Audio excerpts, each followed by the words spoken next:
টাকা। অবাক করার কারণ না যে কেঁচো বিক্রি করা যায়, আমাদের অনেকে জানেই না যে কেঁচো বিক্রি করা যায়। সে 30,000 টাকা কেঁচো বিক্রি করেছে, লাখ লাখ টাকা সে সার বিক্রি করে। আমাদের যে বাসবের চেয়ারম্যান কাজী কালাম, সে কিন্তু তার কাছে সার কিনে নেয় এবং হাই প্রাইস।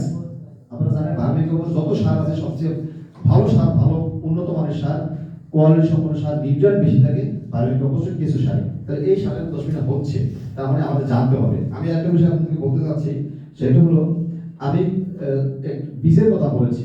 আমি কিন্তু কিছু কিছু দোকানে যাই, গিয়ে অনেক সময় বলি, আমরা অনেক সময় বিভিন্ন প্রেশারেও পড়ি। নাম সমস্যাহীন কিছু কোম্পানি আছে যেগুলো আসলে নাম বলতে চাচ্ছি না। আমি দোকানদারকে সেদিকেও আমি আমার নরফলায় দিয়েছি, কাউকে না জেনে গিয়েছি, কারণ চিন্তা করছি একটা হরিড পড়ে যায়। কোথাও গেলে মানুষজন আসে, লোকজন আসে, লোকটা হেনস্থা হয়, আমার ক্ষোভ তৈরি হয়। তার সে দোকানে যাই আমি বলছি অনেকগুলা। আমি তার দোকানে একটা দোকানে গিয়েছি, প্রায় 10 থেকে 20 প্যাকেট বীজ পেয়েছি, ওই ডেটই নেই, মানে ডেট এক্সপায়ার করে গেল, ডেটই দেওয়া নেই। তার মানে এই কোম্পানির যে ওষুধ বীজগুলো আছে, আমি এটা রিপোর্ট করছি, যদিও ডেটই দেয় নাই, এক্সপায়ার তো দূরের কথা। আবার কিছু বীজ আছে যে কোম্পানির নাম আমি বলতে সরিয়েও নেই। আমার কথা